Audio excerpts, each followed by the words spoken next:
Esika tuuti eleki mosika Ipa ituko kende yawe nazomona kembo Oyo ndi mobembo alitomba Simbanga loko naboye na kwea Nabodelio koti kangate Oseza na koma Khoni mananga Ekobota suluba muma Khoni malanga Yesu Ekobota ndemisala Nasengisi makasi Opesaka na Yosefu Hata na boloko Na yebi na kolonga Pesanga makasi Pesanga makoki Pesanga mayele Narasalelayo Yahweh Hallelujah Zamena maka Nalingito incliné mito na biso Biso nyonso te bisanzami Papa tulingi Bakisi la biso 1+. Papa bakisi la biso 1+. Bakisi la biso 1+ na maloba na yo. Si nous pouvons prier. Lobela biso tozala posa na yo. Mitema na biso eza na posa koyoka yo. Yaka. Merci. Amen. Amen. Josué chapitre 14. Josué chapitre 14, je commence à partir du verset 6e. S'il vous plaît, si on peut se tenir debout pour que nous fassions cette première lecture. Josué chapitre 14, verset 6 au 13e verset. Mais permettez-moi de commencer seulement au verset 8 pour gagner le temps. Je lis au nom de Jésus. Amen. Mes frères qui étaient montés avec moi découragèrent le peuple. Mais moi, je suivis pleinement la voie de l'Éternel, mon Dieu.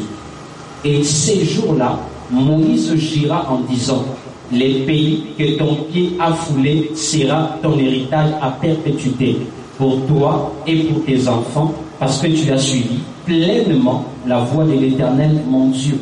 Mais maintenant, voici, l'Éternel m'a fait vivre comme il l'a dit. Il y a 45 ans que l'Éternel parlait ainsi à Moïse lorsqu'Israël marchait dans les déserts. Et maintenant, voici, je suis âgé aujourd'hui de 85 ans. Je suis encore vigoureux comme au jour où Moïse m'envoya. J'ai autant de force que j'en avais alors, soit pour combattre, soit pour sortir et pour entrer. Donne-moi donc cette montagne dont l'Éternel a parlé dans ces temps-là, car tu as appris alors qu'il s'y trouve deux Anakim et qu'il y a des villes grandes et fortifiées. L'Éternel sera peut-être avec moi et je le chasserai comme l'Éternel a dit. Josué bénit Caleb, fils de Jephuné, et lui donna Hébron pour héritage. On peut dire Amen. Amen. Merci de pouvoir nous rasseoir. Que Dieu soit loué pour cette marque de grâce qu'il nous accorde dans sa présence. De vous compter nombreux parmi nous. Et en étant Seigneur que nous puissions partager la parole de Dieu. Nous disons merci. Nous disons merci à tous les hommes de Dieu qui sont présents, qui nous ont honorés de leur présence. Merci à vous tous qui venez de loin. Et merci aussi à vous qui étiez dans des occupations, mais vous êtes dépensés pour être là.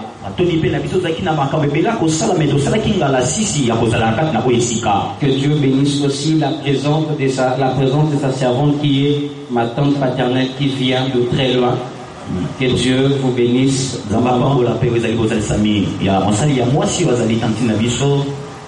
Amen, amen. Amen. Nous ne sommes pas dans une conférence des pasteurs. Nous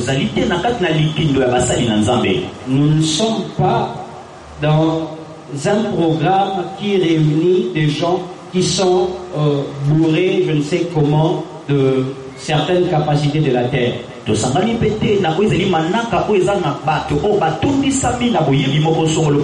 nous sommes seulement réunis comme des enfants de Dieu. Étant enfants de Dieu, chacun a une responsabilité que Dieu attend de lui. Et Dieu lui-même prend soin de conduire son peuple pendant que le temps est tellement difficile.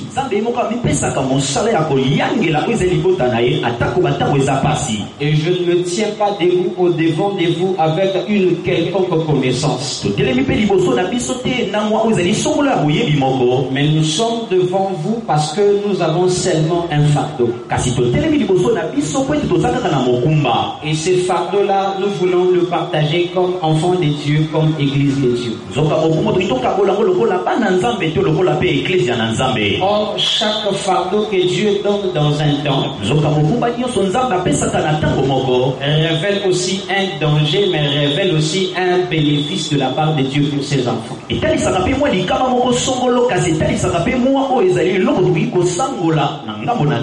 C'est pourquoi Dieu fait des efforts et continue à conjuguer des efforts pour son peuple.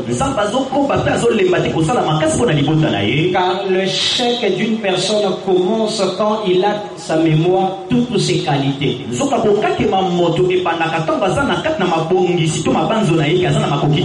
celui qui veut aller loin doit toujours se voir qu'il a encore des choses à apprendre. Ton échec ne commence pas le jour où tu tomberas. Ton échec commencera le jour où tu oublieras les choses qui ont fait que tu arrives à ce niveau-là. C'est pourquoi Dieu fait un effort de donner un état à ses enfants. Et cet état-là, c'est ce que nous appelons une posture. Car la posture n'est qu'un portrait robot.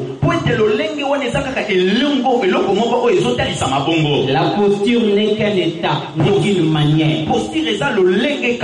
C'est l'ensemble de certains détails qui identifient l'homme. C'est ce que nous appelons posture. Mais cette posture-là, selon notre programme, c'est une posture pour la récompense. Bien aimé, la récompense est un mot qui est souvent utilisé dans notre jargon. La récompense pour d'autres personnes est comprise seulement comme un salaire, comme une rémunération. Mais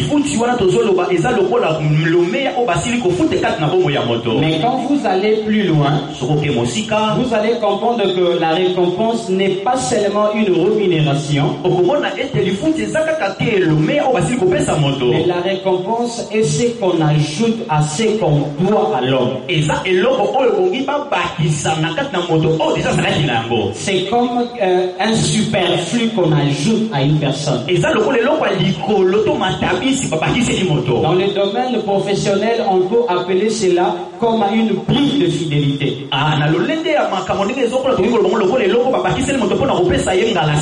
Cela veut dire seulement Dieu veut faire quelque chose pour ses enfants. Mais il veut que ses enfants apprennent à distinguer les choses. Car il y a des choses que Dieu nous donne comme ses enfants. Et ça, na makambo za bapesa kabiso le rôle la bana na Il y ye. a aussi des choses que Dieu nous ajoute au-delà de ce qu'il nous a donné. Et ça pe na biloko za babakise la kabiso likolo ya ko ya pesa biso. C'est ce que nous avons compris selon ce fardeau par une récompense. Yango to sosoli la ndisama mokumba o na nzela lifuti. Car dans la vie, tout a une récompense. Pote na bongo nyonso za na lifuti. Et la récompense n'est que la conséquence d'une posture respectée. Soka lifuti eza mbano ya lolenge o etosami. On ne peut pas te payer dans une entreprise si tu n'as pas la posture des travailleurs de l'entreprise. Bakoki te kofuta oso koza na lolenge ya basali te na mosala. C'est pourquoi même ta posture peut faire que d'autres portes s'ouvrent et que d'autres portes se referment. Yango kaka lolenge lokoki kopesa nzela bikuki mosusu efongoma mpe misusu ekangama. Même dans l'ancien temps, il y a certaines personnes qu'on les identifiait par leur posture. Ata na batango akaba onaki koyeba bato na lolenge. Je vis une grande fête dans une maison. Tomoni mpeke moko monene na kati na ndako. J'appelle le propriétaire de la maison. Tobengi kolo ndako. J'ai dit, papa, qu'est-ce qui se passe ici? Papa dit désolé kao. Betuel me dit,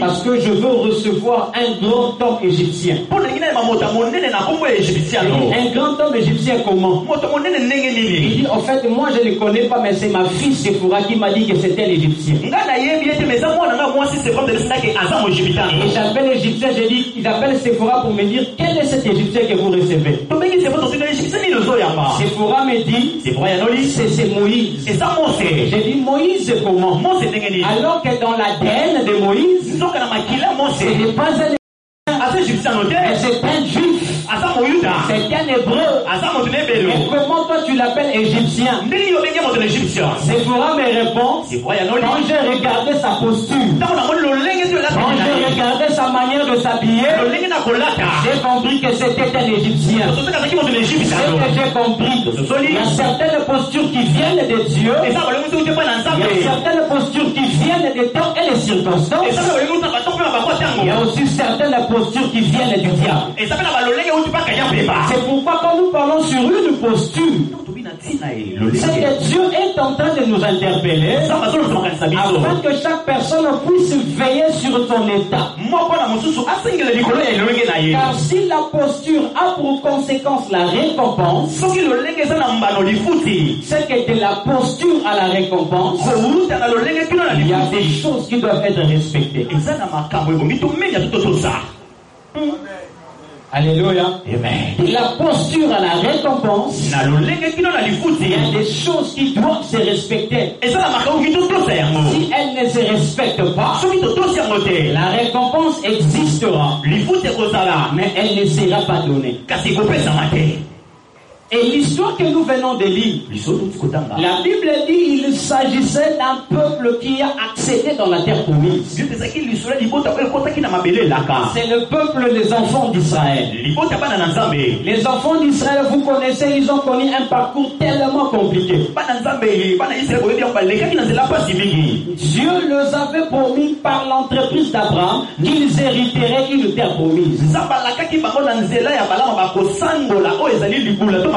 Mais avant d'hériter cela, ils devaient se rendre en captivité dans une terre étrangère. Et quand la parole de Dieu s'est accomplie, par Jacob, Israël est allé en Égypte. Et par Jacob, le processus de l'esclavage commencera jusqu'à être certifié après la mort de Joseph. Et par grâce à Dieu enverra un certain Moïse pour que Moïse, par lui, que la parole de Dieu s'accomplisse. Car la parole de Dieu avait dit, après 400 ans, je la ferai sortir. Et vous avez même pas discussion.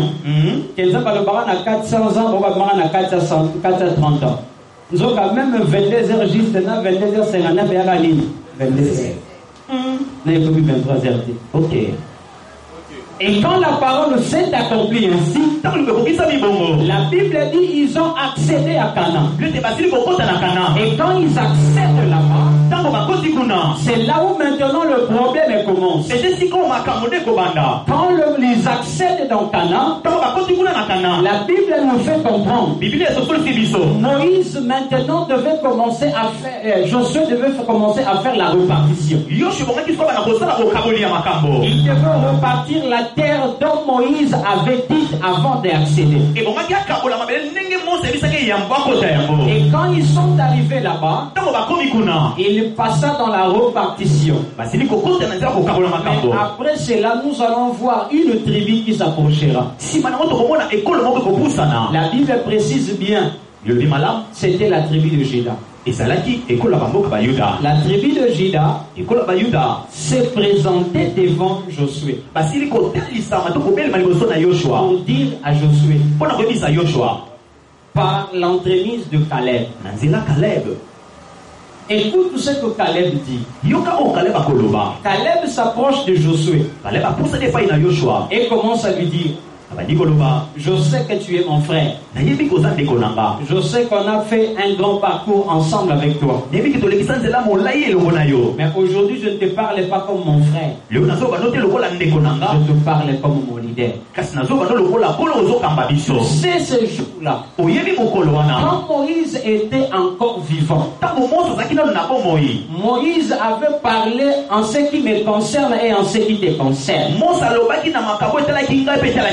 Moïse avait dit que la partie du territoire que je visitais me sera donnée en héritage.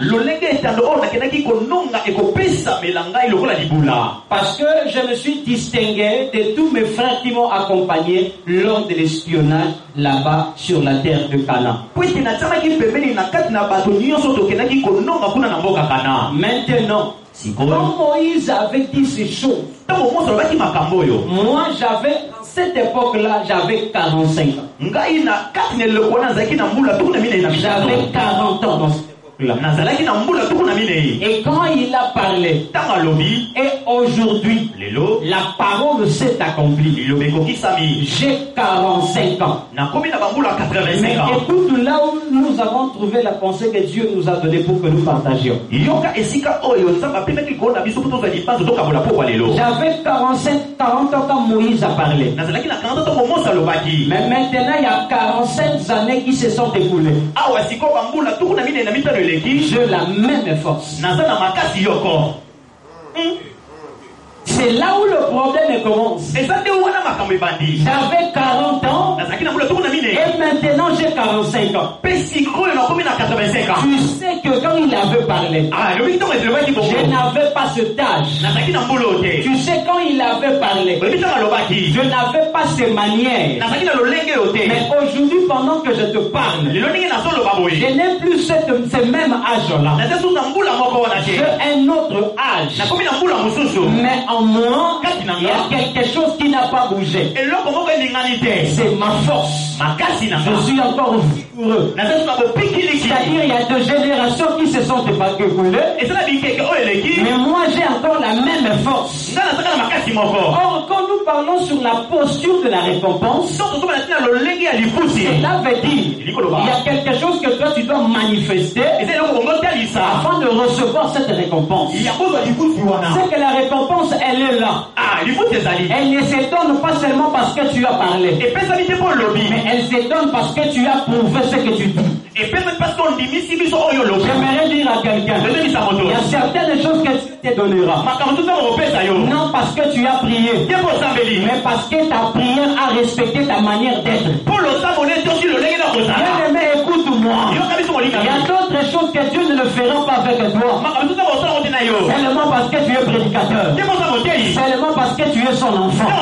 Et parce que tu as approuvé sur ton appartenance à lui. Ce que je suis en train de dire, je l'ai trouvé dans la Bible.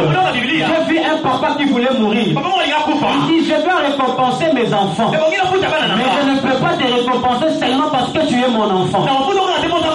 Tu dois manifester une posture. Un enfant obéissant.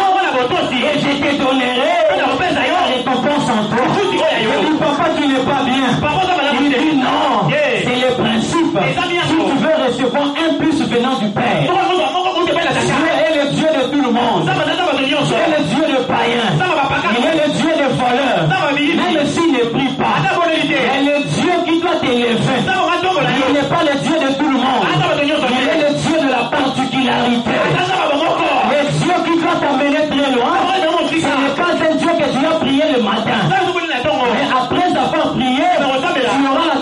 tentation. Ce que tu feras de la tentation, et ce qui va justifier ce que Dieu fera avec toi. Je suis venu dire à quelqu'un, une posture de la récompense n'a pas besoin de ton nom comme pasteur. Mais la posture de la récompense a besoin d'une preuve. Et pour Caleb, j'ai la même force. Pour Caleb, ma brève à moi, je n'ai pas bougé en force. Je n'ai pas bougé en œuvre. C'est par là que j'ai compris. Le Dieu de la Bible est en train de nous apprendre un grand secret au temps de la fin. Parce que vous allez voir, quand il a dit j'ai la même force, après, il va réclamer donne-moi. Et on a pas de belé, nous balakisa teke balaka éligible ma pambuli panza. Et on a pas de belé, nous balakisa teke balaka éligible na grâce à Nzambe. Tala bien, abani ko pesa détail ya bomo na itenga sali et bomo na sima lobi na mérité pesanga. Et quand il a dit ça, la Bible dit, Josué n'a pas dit le contraire. Josué a dit oui. J'ai vérifié et j'ai vu que tu as raison. Si j'ai vérifié et que tu as raison, cela veut dire, depuis l'ancien temps, on ne peut pas te donner quelque chose si on n'a pas vérifié ton état. On ne peut pas donner au roi une fille de vierge. On a besoin que quelqu'un soit là. Il entrera dans la maison. On va commencer à vérifier. Et on comprendra que tu es éligible à la royauté. Le Dieu de la Bible en ces temps de la fin, c'est un Dieu des exigences. La grâce ne veut pas dire la gratuité. La grâce ne veut jamais dire la gratuité. La grâce veut dire le Dieu des exigences pour ses enfants. Israël est aussi un enfant de Dieu. Il a aussi ses exigences à lui. Et nous aussi, enfants de Dieu, nous qui sommes l'église de Dieu, il y a des exigences pour nous. Et quand il dit ça, j'ai la même force. Alors je suis dit, prends maintenant Hébron. Prends Hébron. Parce que j'ai compris que tu as raison. Bien-aimé, nous devons savoir que celui qui a fait la promesse, c'est Dieu. C'est lui qui doit l'accomplir, c'est Dieu. C'est que tu as des comptes à rendre avec Dieu, non avec les hommes.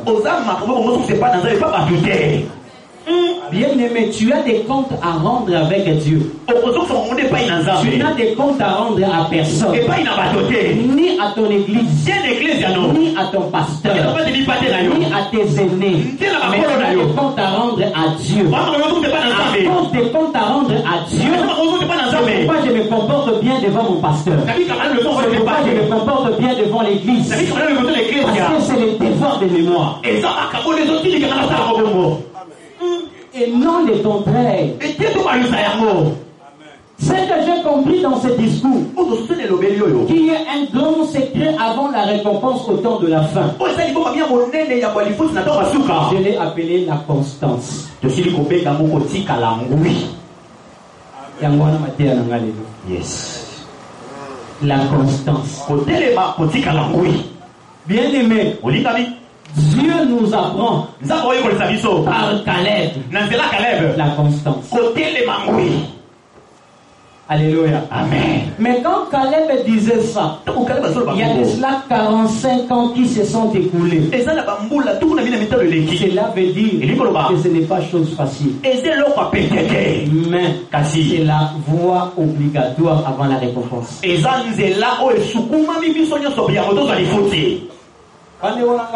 Ah, vous avez question de pasteur, et la question de mon dîme, mais la question de mission de toi, on a besoin de récompense. Yes. Oui, parce que Béné, parce que pasteur. Ah bon? Oui. Parce que nous avons bien. Soko weli komila tisakazaka ya bakazaka msuba lata angote soko lingo kusa na pembeni na esposa na pepele faut la pepele faut boire manto. OK.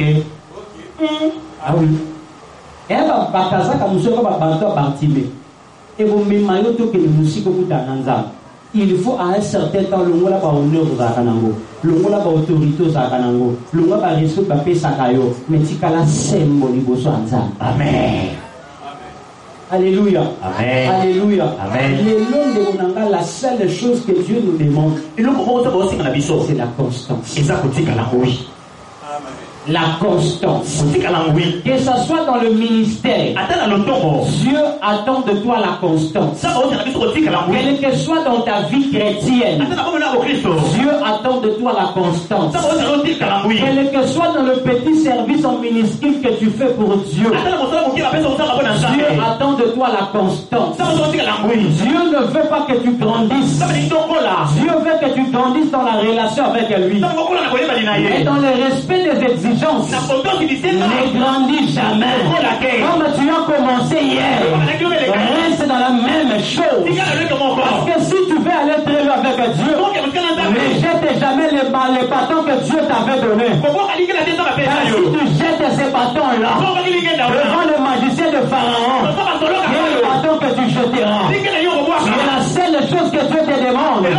Conserve cela. Garde la constance. Ne change pas. Reste ce que tu es. Car le Seigneur, le Dieu de la Bible, n'a pas caché ta bénédiction entre les mains de tes ennemis. Mais ta récompense est gardée dans la constance. Si tu veux aller très loin, cherche la constance. Si la constance n'est pas là, tu ne verras pas ce que tu as besoin. Car tout ce que nous cherchons, Dieu ne l'a pas envoyé loin. Dieu l'a laissé seulement derrière la constance. Yango ayebaki que nous allons passer pour te belé batika la constance. Dieu savait que la constance est la seule arme efficace qui peut te permettre, quand tu vas parler, qu'on t'écoute. La constance est la seule chose qui fera que quand tu appelleras les gens, que les gens viennent. Non parce que vous êtes famille, non parce que vous êtes des amis, trouve en toi la constance. Et cette constance-là n'est pas seulement dans la bouche, mais c'est dans la posture. Dans toute ton entièreté, on doit voir la constance. Si hier tu ne buvais pas de vin, aujourd'hui ne bois pas de vin, reste constant. Car si Dieu t'est béni aujourd'hui, parce que tu as des interdits, demain il te bénira parce que tu gardes les interdits. Dieu est de la famille de Récabite. Dieu est de la famille de Récabite. Dieu n'est pas le Dieu de tout le monde. Mais Dieu est le Dieu de la famille de Récab. Car le Dieu de la Bible, je l'ai vu. Il a dit, vous voyez Israël, je l'aime, mais je fais un effort parce qu'il reste mon peuple. Mais pour le Récab, je ne fournis pas d'effort. Je ne fournis aucun effort. Il appelle son prophète. Il dit, je vais t'enseigner quelque chose. Vous vous appelez les Récabites le païen. Lui, je ne refuse pas. Mais Dieu enseigne son peuple au travers de païens. Il dit, mon prophète vient. Quand les enfants de Récab, amène-les dans le temple. Et là-bas, tu leur donneras à boire. Lis très bien ta Bible. Tu ne les as pas menés au coin, mais dans les temples. Quand il les amène là-bas, il leur donne du vin.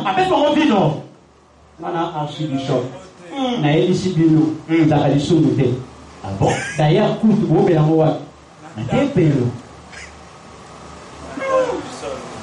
alléluia. Amen. Mais quand il les amène là-bas, les enfants de Récab disent, tel que tu nous vois, nous ne sommes pas le produit de tes enseignements, mais nous sommes le produit de notre Père. Notre Père, quand il était vivant, il avait juré, quel que soit le cas, même si un ange du ciel était descendu, parce que le père de Récab, c'est le frère de Paul.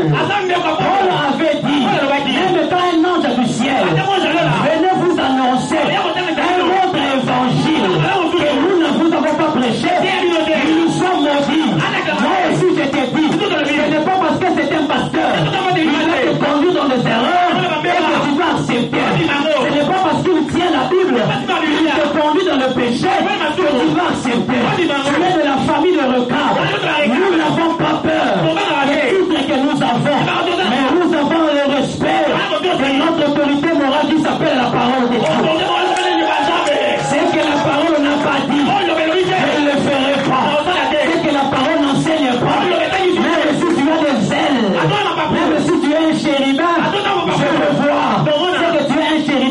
rejeté. Car le chérubin de Dieu ne s'oppose jamais à la parole de son Dieu. J'aimerais annoncer à quelqu'un, nous sommes dans le temps où on vous enseignera des choses. Parce que c'est un homme que vous aimez. C'est un homme que vous respectez. Je suis en train de vous dire, Hébron n'a pas besoin que tu sois fidèle à un homme. Hébron a besoin que tu gardes la constance. Hébron a besoin que tu dises pas, Paul est mon ami, un tel est mon ami, un tel est mon parrain. Mais Hébron a besoin de la constance. Car la constance révèle en l'homme qui est réellement le descendant de Jésus. La constance démontre que tu es descendant de Jésus. Au temps de la fin, le diable viendra afin de détruire plusieurs personnes dans le semblant des enseignements, afin de pervertir ta constance. Alors que Hébron ne suit que là où il y a la constance. C'est pourquoi Jésus, c'est lui l'homme constant de tous les temps. Avant que les hommes ne les connaissent, il était constant. Quand les gens l'ont connu, il est constant. La Bible me dit, il est venu ce jour-là pour dire à Pierre, Pierre, est-ce que tu peux jeter le filet? Pierre dit, nous avons travaillé toute la nuit sans rien prendre. C'est que quand Pierre parlait, il était plus la nuit. C'était les jours.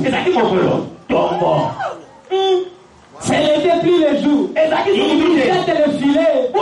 Pierre, en obéissant quand même, il jette le filet. Et ce jour-là, quand l'histoire s'est passée, les gens pensaient que Jésus devait connaître certaines modifications à cause des titres qu'il avait. Mais il n'a pas connu de modifications. La Bible me dit, dans Jean 21, sur la mer de Tibériade, Jésus est venu. Il a trouvé les disciples en train de pécher. Il leur demanda, enfants, vous n'avez rien eu.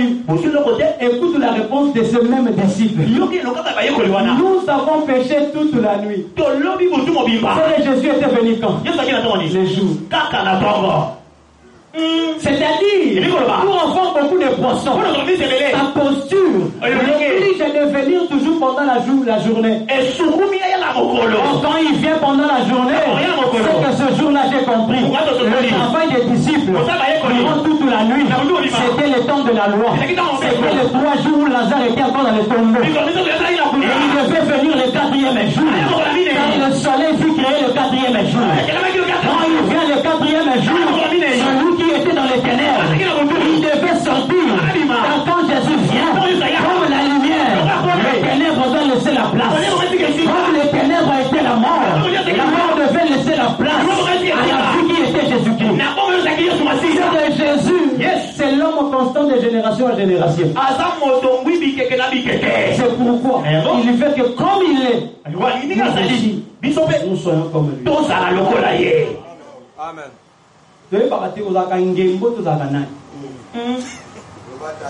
Au sambeli mikolo, au sambeli après un jour au pays. N'a pas manal. Nous avons offrir vos corps comme un sacrifice vivant. Ok. Nous avons un sacrifice avant d'être vivant doit rester sur les feux. C'est qu'il ne faut pas oublier. Pour payer maraté. Si vous priez la tombe, priez la coco. Pour banginza les premiers, banginza les 30. Yes.